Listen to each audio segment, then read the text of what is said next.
The slap landed hard across my face on Christmas morning, snapping my head to the side and filling my mouth with the metallic taste of blood. I didn't cry out. I didn't stumble. I just stood there in our kitchen in Harbor Springs, Washington, staring at Ryan Caldwell, my stepfather of 4 years, as the sting bloomed across my cheek. The Christmas tree lights twinkled mockingly from the living room, their warm glow clashing with the sudden chill that had dropped over everything.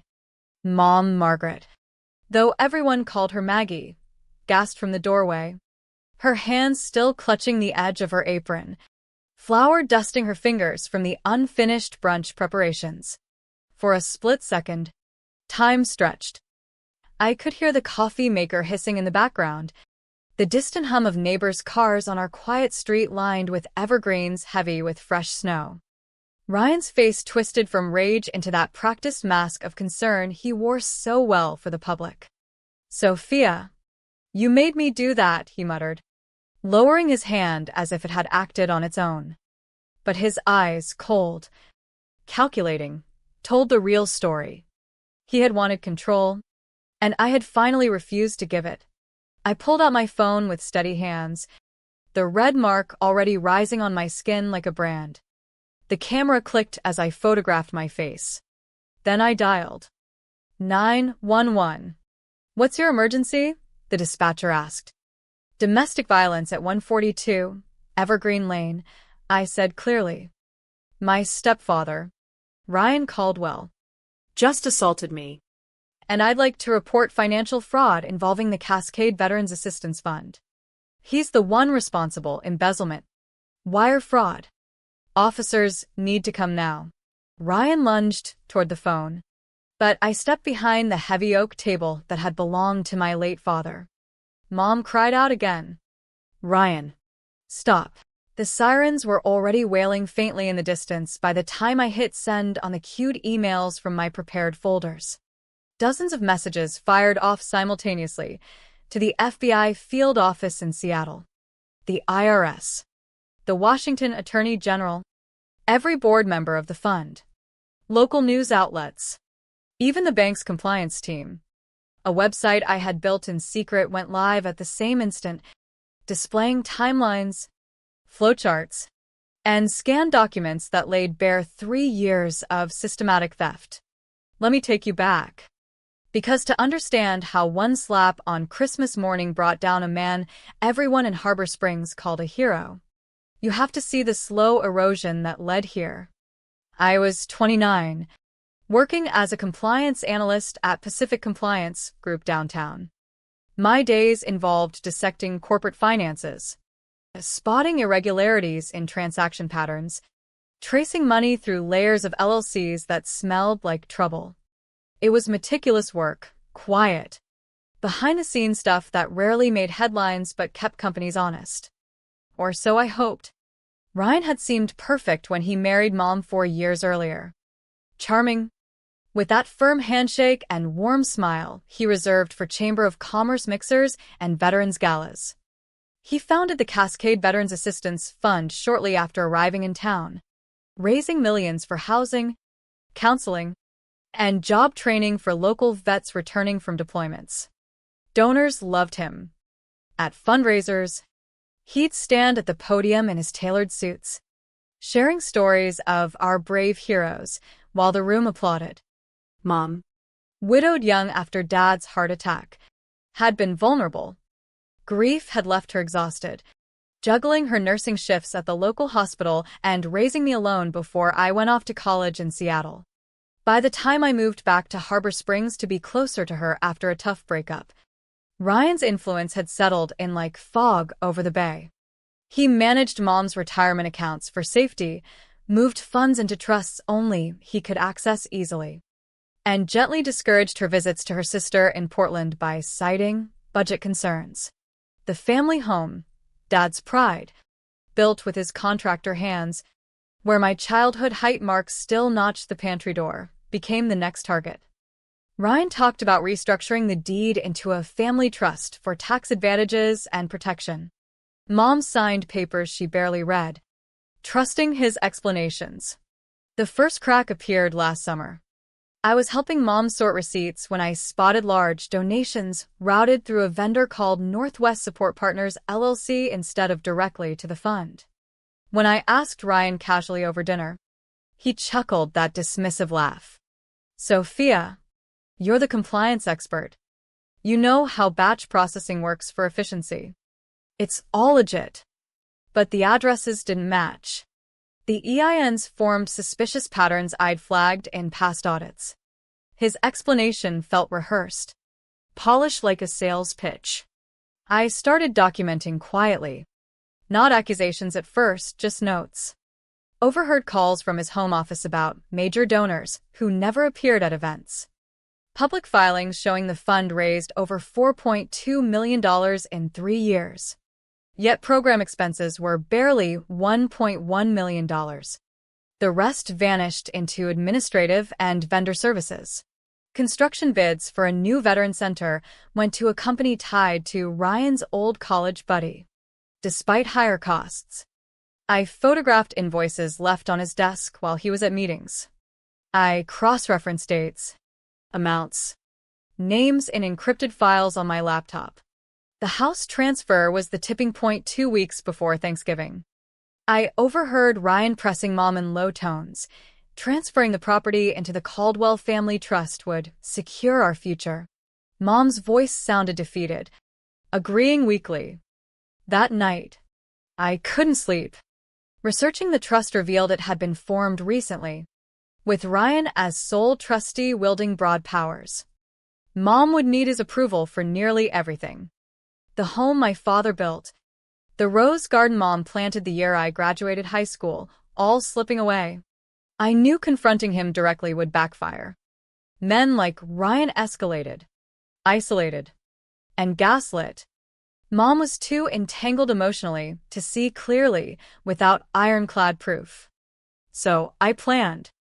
I called it Operation Cascade. Everything legal. Everything traceable to me if necessary. Using my professional skills and authorized database access during lunch breaks, I mapped the scheme. Donations hit the fund account.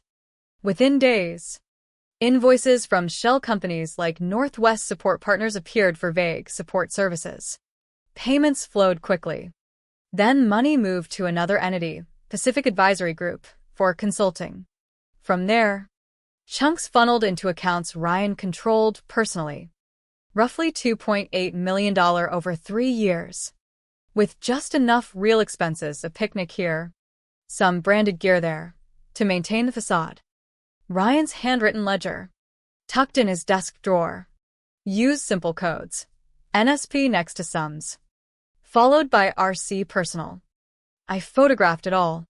Meanwhile, Ryan tightened his grip. He got Mom to sign a power of attorney just for convenience, papers already filled out. A notary friend waiting. I declined to witness, citing professional ethics. I contacted Elena Vargas, an attorney specializing in elder financial exploitation we'd met at a conference. Document everything legally obtainable, she advised. Powers of attorney under duress can be challenged. By early December, my safe deposit box held forensic reports, flowcharts, recordings from vents linking his office to my room, and packages ready for authorities. Automated emails scheduled. A transparent website ready. Legal motions prepared by Elena for power of attorney revocation. Asset freezes. Restraining orders. A locksmith and crisis counselor on standby. I even tipped the sheriff's department generally about potential fraud. The tree Ryan chose, a towering noble fir, stood decorated with military precision. White lights evenly spaced. Ornaments coordinated for the donor reception on the 23rd. On the 20th, while Mom rested and Ryan was out, I placed an empty silver-wrapped box beneath it. A symbol. Inside my closet, hidden behind a removable panel. 3 encrypted USBs waited. Reports. Audio. Full evidence backups. Ryan returned that evening. Bourbon-scented. Confident. Beautiful tree this year. Sophia. The donors will love it. I smiled, placing a legitimate Thai gift beside the empty box. Family protects family, he said, clapping my shoulder possessively. I agreed softly, thinking of the drives. In days, he'd learn what protection truly meant. The evidence was airtight by December 22nd. Flowcharts showed red lines of diverted funds, pie charts proving most donations never reached veterans. Timelines linked donation spikes after tragedies to Ryan's personal splurges days later. His signatures appeared inconsistently on vendor docs. Handwriting analysis confirmed they were his. Elena prepared injunctions, even for Christmas filing if needed. Banks would face suspicious activity reports. The night before Christmas Eve, tension thickened the air in our Harbor Springs home. Mom moved through the kitchen preparing casseroles for Ryan's big reception. Her movements mechanical, shoulders hunched under the weight of unspoken worries. I helped where I could, but my mind raced through the final checklist. Every document triple backed up. Emails timed to detonate at 11 a.m. Christmas morning, peak brunch hour when Ryan would be surrounded by his admirers from the country club and city council. The website would flood search results simultaneously. News vans might even arrive before the feds. Ryan hosted his donor event flawlessly on the 23rd. I watched from the sidelines as he shook hands, laughed at jokes, promised more aid for struggling vets. The living room overflowed with well-dressed guests admiring the tree, oblivious to the empty box symbolizing so much. One guest praised Ryan's selfless leadership. I forced a smile, memorizing faces, potential witnesses or future board members who would soon confront the truth. Internally, doubt flickered. Was I destroying a family for pride? No. This was about justice. Veterans denied housing because funds ran dry. Widows told memorials couldn't be covered. Ryan's luxury purchases, new SUV, club memberships, vacations, paid with stolen hope. Mom's trembling hands when discussing money. My father's house nearly lost. Patterns don't lie, once seen. They demand action. Christmas Eve passed in uneasy quiet. Mom went to bed early. Ryan reviewed papers at the kitchen table. I retreated to my room, staring at the USBs. One final review, $2.8 million traced. Legitimate expenses under 25%. Ryan's personal accounts enriched by the rest. Elena texted, "Motions ready. Locks changeable on your signal. Be safe." Morning arrived with snow blanketing the evergreens outside. Coffee aroma mixed with cinnamon rolls Mom insisted on baking. By 9 a.m., Ryan was in his expensive suit, arranging documents. "Maggie, sign these trust papers quickly before guests arrive," he said smoothly. "Year-end tax filing deadline. The house transfer our home into his control." Mom hesitated, glancing at me. I stepped in. She should read it fully. Maybe consult independent counsel. The room chilled. Ryan's smile vanished. "This is family business. Sophia, stay out." Mom looked torn. "Perhaps after the holidays." Ryan pressed the pen into her hand. "Now." I blocked him. "No. She's not signing under pressure." His hand flew fast. The slap echoed. Heat exploded on my cheek. Mom screamed. Ryan raised his arm again, but paused, remembering guests soon. "Ungrateful," he spat. That moment crystallized everything. I photographed the injury. Dialed 911. Domestic violence. Financial fraud. Cascade Veterans Assistance Fund. Perpetrator Ryan Caldwell. He reached for the phone. I evaded. "I have 3 years of evidence, documents, recordings, money trails. Sending now." Emails dispatched. Website live. Phones began buzzing. Board members. Bank alerts. Reporters. Sirens grew louder. Ryan paled. What have you done? Gave everyone their presents early. Check your messages. Mom cried, holding and signed papers. I hugged her. It's ending. Mom. You're free. Red and blue lights flooded the windows. Officers arrived with a crisis advocate and process server. Ryan tried charm, just a family misunderstanding on the holidays. The female officer focused on me. Lauren, wait. Sophia Bennett. Yes. The advocate approached gently while officers separated Ryan.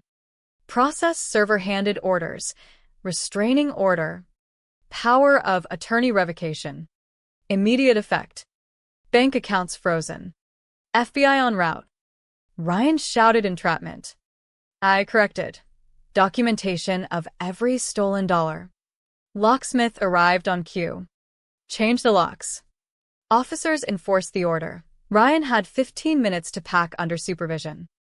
More vehicles, news vans, unmarked cars arrived. The neighborhood spectacle unfolded. An FBI agent entered. Mr. Caldwell. Questioning on wire fraud, money laundering. Ryan demanded his lawyer. Agent praised my thorough documentation. I handed over the empty box.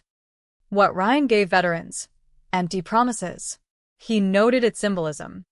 Mom shredded the transfer papers. By afternoon, the board convened emergently. I presented slides, flowcharts, timelines. Board president called for termination. Audit. Cooperation. Unanimous votes. Ryan burst in protesting. Security removed him. As the emergency board meeting at the Harbor Springs Marriott intensified, faces on the video screen and in the room reflected shock turning to outrage. Board President Elaine Hargrove slammed her gavel. Miss Bennett, the materials you provided are damning. Walk us through precisely how this happened under our watch. I clicked to the first slide. Voice steady despite my throbbing cheek now purpled. Over 3 years, Ryan Caldwell diverted approximately $2.8 million through shell companies. Donations arrive. Invoices from entities like Northwest Support Partners appear days later for nebulous services. Payments process unusually fast. Funds then route to Pacific Advisory Group before landing in personal accounts. Gasps filled the room. Treasurer David Kim, appearing virtually, protested. I trusted Ryan's summaries. Trust without verification is an oversight, I replied. Your minutes show vendor issues discussed minimally. Accepted without primary docs. Colonel retired member Harold Grant leaned forward. Are we liable? Negligence possible if unaddressed now, I said, displaying transaction flags that should have triggered alerts. Act. Terminate Ryan. Independent audit. Full law enforcement cooperation. Asset recovery. Governance overhaul. Refuse. And media updates continue. Exposing potential personal liability. Debate erupted. Votes passed unanimously. Ryan stormed in late. Lawyer trailing. You can't without me. Elaine responded coldly. You're terminated. FBI awaits downstairs. Ryan pointed at me accusingly. She fabricated this. Legally obtained evidence, I stated calmly. His accounts froze further. The SAR filings hit. As security escorted him, he snarled. This isn't finished. It is. I met his gaze. Back home. The house felt vast without him. Mom and I shared quiet dinner. She revealed her own hidden notes, dates, odd calls, too frightened to act alone. I saw you growing stronger through your work. I waited. We embraced. Survivors of emotional siege. Notifications poured in, story breaking nationally. Fund assets targeted for forfeiture. Additional nonprofits linked via my roadmap uncovered more theft. Agent Martinez stayed late, reviewing boxes. Civilian case the solid? Rare. He asked about federal work. I declined. This was personal, Protecting Mom, honoring veterans betrayed. By evening, new locks clicked into place. Alarm activated. First peaceful Christmas meal in years. I posted anonymously to veterans forums. Fund reforming. Perpetrator in custody. Restitution coming. Responses flooded. Relief. Shared stories. Additional tips aiding prosecution. The empty box remained under the tree. A monument. Ryan's charm masked predation. My compliance training became weapon for justice. Snow fell anew, covering police tracks. But scars remained. Mom toasted with tea. To freedom. I echoed, thinking of vets finally aided. The moral cost of silence versus confrontation. Ryan learned in holding that dismissed soft targets strike hardest when patterns break.